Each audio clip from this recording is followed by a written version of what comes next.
Welcome to Chennai builder. Subscribe பண்ணுறவங்க subscribe பண்ணிவிடுங்க.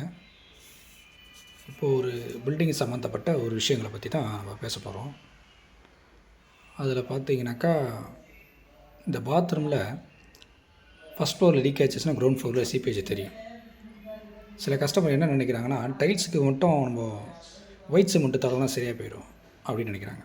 இல்லைனா எப்பாக்சி க்ரௌட்டின்னு ஒன்று இருக்குது, அதை தடவைனாலும் சரியாக போய்டும்னு நினைக்கிறாங்க. ஸோ அப்படி கிடையாதுங்க. கீழே இருக்கிற பைப் லைன் டேமேஜ் ஆனாலும் இந்த பாட்டத்தில் டைல்ஸ் கீழே வந்து பைப் லைன்லாம் போடுவோம், ஃபிட் பண்ணுவாங்க. அதில் லீக்கேஜ் ஆனாலும் பிரச்சனை வரும். இந்த வாலில் ஷவர் லைனு மற்ற லைன்லாம் நிறைய இருக்குது இல்லைங்களா, அந்த லைனில் வந்தாலும் டேமேஜ் இருந்தாலும் சீப்பேஜ் ஆகும். சில இடங்களில் பார்த்தீங்கன்னா டெரஸ்லேருந்து கூட சீப்பேஜ் கீழே வரைக்கும் ட்ராவல் ஆகிட்டு வரும், அப்படியும் வரலாம். இதுமாரி 9 விதமான சீப்பேஜுகள் இருக்குது. அது எந்த சீப்பேஜின்றதை கண்டுபிடிக்கணும். அடுத்த கட்டத்துக்கு தான் அது இந்த சீப்பேஜுக்கு என்ன சொல்யூஷனோ அதை தேர்ந்தெடுக்கணும். ஆனால் நம்ம மக்கள் அதை செய்கிறது கிடையாது. எடுத்த உடனே டைல்ஸ் இருக்கிற ரூட்டிங்கை அடைச்சிட்டா போயிடும், அது ஒரு 1500 செலவாகும்னு நினைக்கிறாங்க. அப்படி கிடையாது. ஒரு பில்டிங்கை தண்ணி போய் அந்த தளத்தில் தங்க என்ன ஆகும்னா வெயிட் அதிகமாகும்.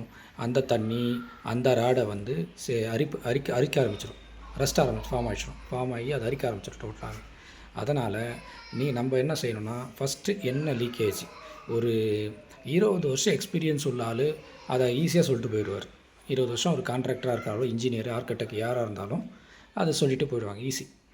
ஆனால் புது கான்ட்ராக்டர்ஸாக சென்னையில் நிறைய பேர் இருக்காங்க. அவங்க பின்னாடி போனோம்னா சம் ப்ராப்ளம்ஸ் க்ரியேட் ஆகிறது வாய்ப்பு 90% இருக்குது. ஸோ நம்ம பண்ண வேண்டியது என்னென்னு கேட்டிங்கன்னா, அவர் எத்தனை வருஷமாக அந்த கம்பெனி ரன் பண்ணுறாரு, அவர் எவ்வளோ எக்ஸ்பீரியன்ஸில் இருக்காரோ அதை பொறுத்து தான் அது என்ன சீப்பேஜ் நம்மளால் கண்டுபிடிக்க முடியும் ஃபஸ்ட்டு. ஸோ ஒவ்வொரு இடத்துலையும் ஒரு ரெனோவேஷன் ஒர்க் கொடுக்குறதா இருந்தாலும், இல்லை ஆல்ட்ரேஷன் ஒர்க் கொடுக்குறதா இருந்தாலும், அந்த இன்ஜினியர் இல்லை ஆர்கிடெக்ட் எப்படியாப்பட்டவர், எத்தனை வருஷம் எக்ஸ்பீரியன்ஸ் இருக்குது, எத்தனை வருஷமாக பண்ணுறாரு அப்படின்றத நம்ம பார்க்கணும். ஸோ அதை நம்ம பார்த்து தெரிஞ்சுக்கிறணும். அடுத்தது பார்த்திங்கன்னா, படிக்கட்டுக்கு ஃப்ளோருக்கெல்லாம் வந்து என்ன டைல்ஸ் போடலான்னு யோசிக்கிறீங்க. Tiles, granite, marble best. எப்போவுமே வந்து டைல்ஸ் தான் நமக்கு. மார்பிள் கூலிங், வயசானவங்களுக்கு அது செட் ஆகிறது வாய்ப்பு கொஞ்சம் கம்மி தான். ஸோ டைல்ஸ் பெட்டர் எல்லாத்தையும் பொறுத்து.